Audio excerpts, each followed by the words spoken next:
Hello, ladies and gentlemen. My name's Alan Simson, and my presentation is on the place of urban forestry in our viable urban futures. Is it a cosmetic or is it a metaphysic?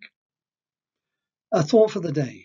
Human beings have had this long, deep cultural relationship with their trees and their woodlands and their landscapes, relationship which transcends national cultures and which I would argue sits as an equal alongside our scientific, our economic, ecological, and our spiritual relationships. And urban forestry, again, I would argue, has done much to start rekindle this relationship. As most of us now live in cities, it's optimistic scenario. It's looking forward to the future, and we benefit from that. 21st century is very much the urban century. It's been forecast that urban areas across the world will have expanded by more than 2.5 billion people by 2050, and the UK will not be exempt from that. Interestingly, in the 35 years between 1970 and 2005, we increased by just over 5 million people. In the 11 years from '05 to 2016, we also expanded by about 5 million people. And it's been suggested that the urban population will have grown by a further 8 million by 2035. These urban areas will increasingly be ethno-cultural, diverse, be multicultural in character, and I would argue would start affecting quite a lot how we plan, design, and manage our urban futures if we're going to make them viable. It's interesting, of course, you can always tell the well-off areas. They have green urban forestry, and the lesser economically viable have less. But increasingly sophisticated research into urban forestry shows that trees can positively influence the many ways of our lives and places where we live, love, work, and play. It can improve our health and well-being. It improves children's learning abilities. It provides focal points to improve social cohesion. It promotes inward investment and job creation. It increases property values, improves air quality, offsets carbon emissions, promotes biodiversity, can limit risk of flooding, certainly cools our towns and cities, and even makes us drive more safely. Now, it was Edward Deming that said, without data, you're just another person with an opinion. But I prefer Einstein, really, when he said that not everything that can be counted counts, and not everything that counts can be counted. One of the big step forwards taken by the United Nations in October 2016, when they issued their new urban agenda.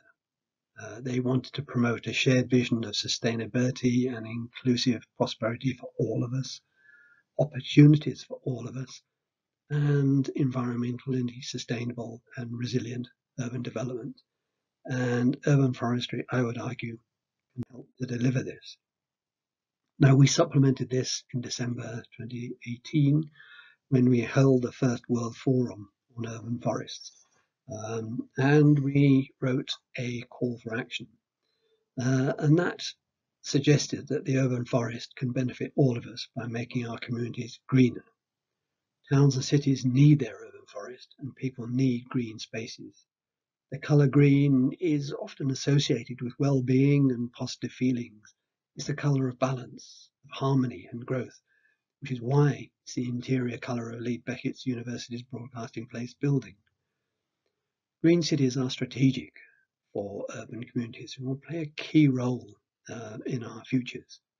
Greening our towns and cities involves all aspects of urban life, not only ecology, but the economy, culture, architecture, psychology, education, health and society.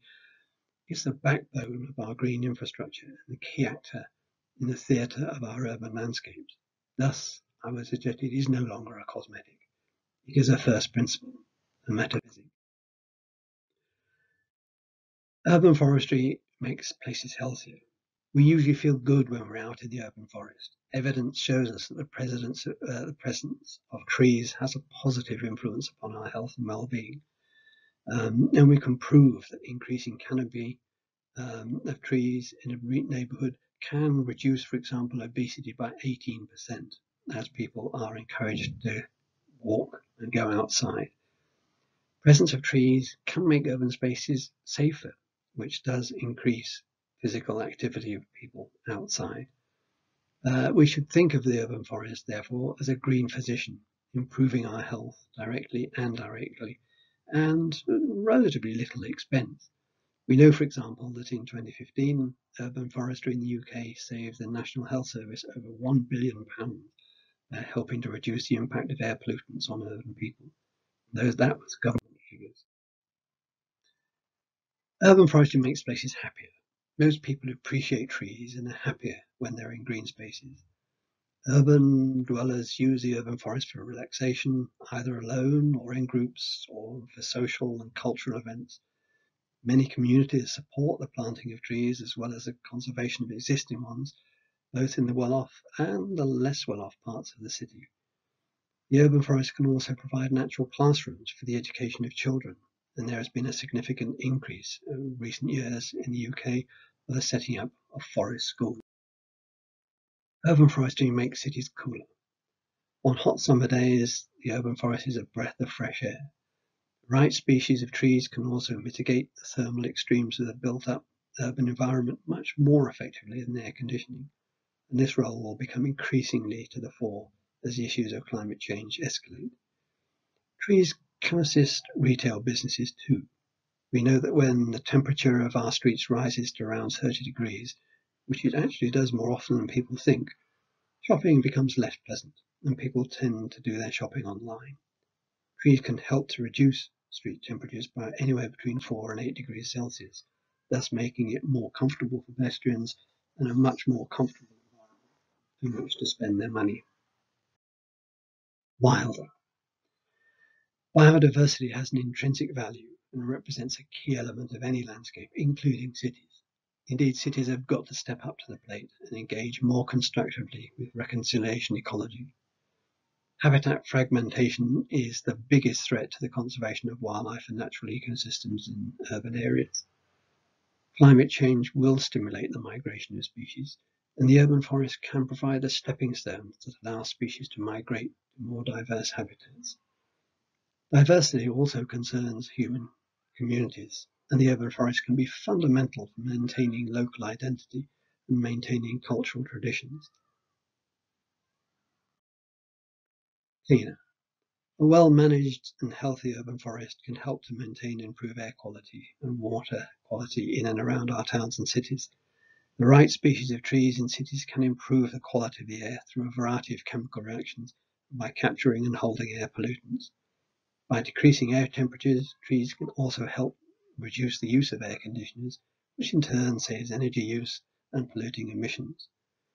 And the urban forest can contribute greatly to the sustainable management of water and water resources. Wealthier. Investing in urban forest can be a viable strategy for the sustainable creation of jobs, increasing income and boosting local green economies. And it can also attract and retain investment, businesses, and tourism. The positive effects of the urban forest on our mental and physical health can also generate significant public savings, reducing stays in hospital and speeding recovery times. Urban forestry is a much more affordable approach to urban development than the more traditional, predictable, grey approaches, and thus represents a much more cost-effective option in addressing the challenges of urban expansion. Safer. Climate change, rapid urbanization, high density, and growing urban populations are increasing the vulnerability of our cities. Many urban communities face potential risks to health, well-being, and livelihoods. Urban forestry can offer opportunities to restore degraded, neglected, and abandoned land and remediate degraded soils. It can also help to minimize damaging runoff during periods of intense rainfall and thus reduce the severity of flooding. Urban forestry has positive social effects and increases community safety by attracting people to meet outside, socialize, play sports, and relax. Greener, healthier, happier, cooler, wilder, cleaner, safer. We now know that we can plant at least 280 different tree species, and there is now online a list of things telling you the good, the bad, and the ugly about all of them. Unfortunately, we use about 14 species at the moment in our towns and cities, and clearly we have got to increase the species that we use. Sometimes we also over-design. This is a photograph taken a few years ago now, I took in Canary Wharf in London. Brand new square, very nice, very costly, and one lonely lady walking across it. Literally a 1-minute walk away to the right of the picture, you go down the slope, a very humble little piece of landscape, and look at the number of people on it. It is lunchtime, admittedly. It is summer, admittedly, and therefore sitting on the grass and talking to your mates is great. But perhaps we have to start thinking about over-design of places and creating much more informal places for people to meet. There are other amazing things going on, of course, about including urban forestry in urban areas. This is Bosco Verticale in Milan, and a lot of people say you can't put trees on buildings, but in fact you can. And if you go into that building and look out, which I have done, you are mentally somewhere else. You're not in downtown Milan. The effect on the people who live in those buildings has been unbelievable. There is a current new one being built in Utrecht just by the new station, and a number of these have been built in China already. There are plans for, I think, another 20 or more versions of this in Europe at the moment.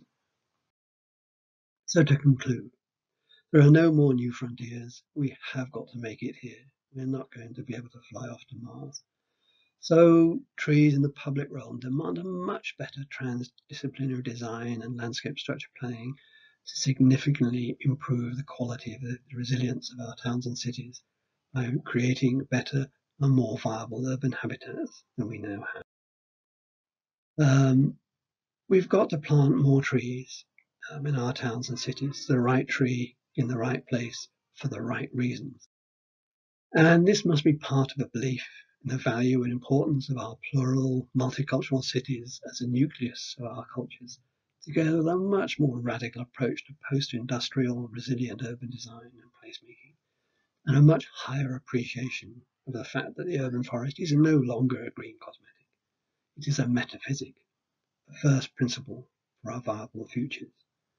And who are we doing this for? It's for the next generation, or even the generation after that. It's not totally too late for us, but it's really the next ones up that we're doing this for. Thank you for your attention.